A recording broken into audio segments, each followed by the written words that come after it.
Shalom, shalom, bonjour et bienvenue à une parole pour toi. Aujourd'hui, je voudrais partager avec vous une pensée, c'est la louange et l'adoration en situation de crise.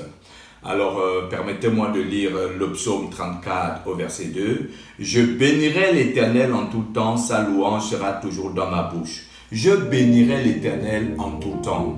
En tout temps, ça veut dire dans des temps bons et comme dans des temps mauvais.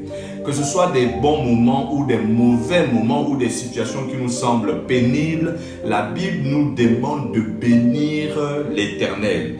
Et la Bible précise que sa louange, nous allons avoir la louange de Dieu dans notre bouche.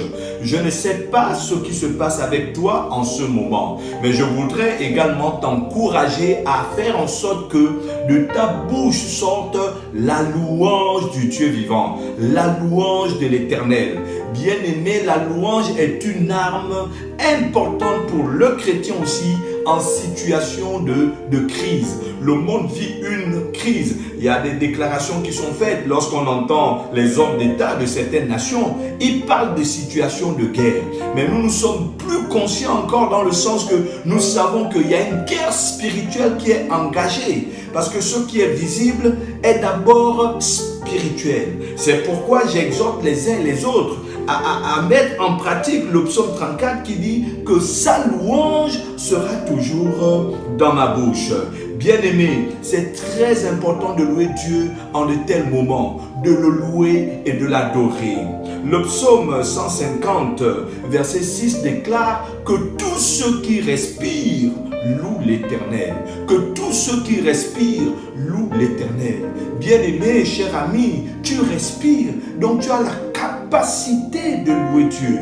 Tu as la capacité de chanter des chants pour l'Éternel. Un cantique nouveau peut sortir de ta bouche par rapport à la situation. Célèbre l'Éternel. Et nous allons voir également que lorsque nous louons Dieu, il y a quelque chose qui se passe dans le monde visible. Dans le monde visible lorsque le peuple de Dieu se met à le louer. Parce que dans le psaume 22 au verset 4, la Bible déclare que l'Éternel siège au milieu d'Israël.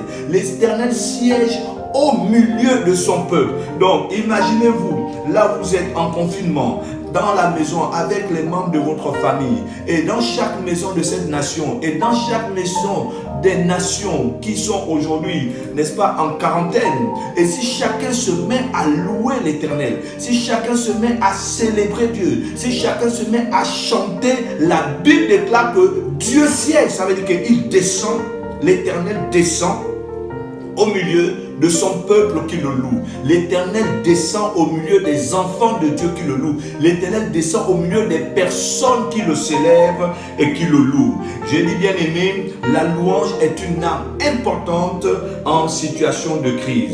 Lorsque nous allons dans Acte 16, à partir du verset 25, on nous parle de Paul et Silas qui étaient dans une situation où on les a mis en prison, n'est-ce pas, en prison, parce que, qu'est-ce qui se passe? Paul et Silas avaient aidé une femme à sortir d'une situation de possession de démons. Elle avait un esprit de python, ce qui fait que les responsables, les propriétaires ou les patrons de cette dame n'avaient pas aimé cette situation parce que c'était un moyen pour eux de gagner de l'argent. Ils ont pris Paul et Silas et ils ont mis Paul et Silas en prison.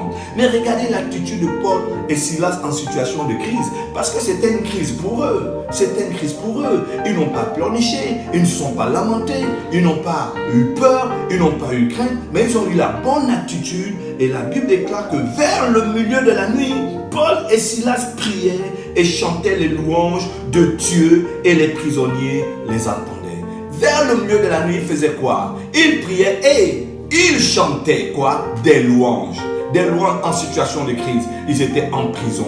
On avait privé Paul et Silas de leur liberté. On avait privé Paul et Silas de leur mouvement, de leur peut-être développement, épanouissement. Mais qu'est-ce qu'ils ont fait? Ils se sont mis à louer le Seigneur. Je voudrais te dire, toi qui es peut-être dans une situation où tu te sens en confinement, tu sens qu'on peut-être que dans ce moment tu te dis on te prive de ta liberté, on te prive d'un certain nombre de choses. Mais je voudrais te dire, c'est dans cette situation que tu dois louer le Seigneur. Commence par le louer. Commence par le louer. Et vous savez, la louange est une puissance puissance, j'allais dire qui libère. Parce que lorsque nous lisons le verset 26, on dit tout à coup il se fit un grand tremblement de terre, en sorte que les fondements de la prison furent ébranlés. Au même instant, toutes les portes s'ouvrirent et les liens de tous les prisonniers furent rompus. Vous voyez, il y a une relation entre le fait de louer Dieu et en même temps cet impact, cette puissance que la louange apporte dans un environnement. Nous croyons que si nous le louons, si chaque personne qui respire se met à célébrer l'Éternel, il y a une autre atmosphère qui va descendre sur la terre. Aujourd'hui, cette atmosphère qui est une pandémie virale, n'est-ce pas, qui sature la terre, c'est une atmosphère ténébreuse, c'est une atmosphère qui a pour origine le diable. Mais si nous louons l'Éternel, ce qui se passe, c'est que Dieu,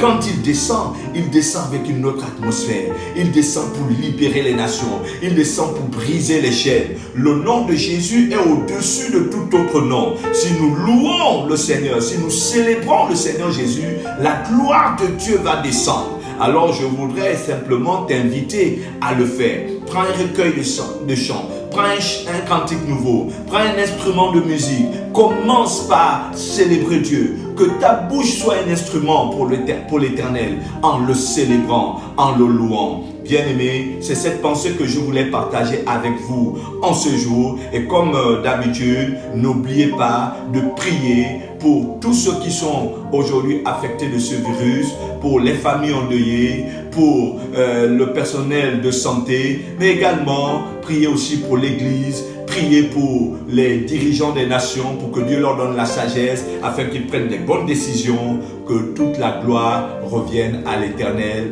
Nous nous retrouvons demain. Bonsoir.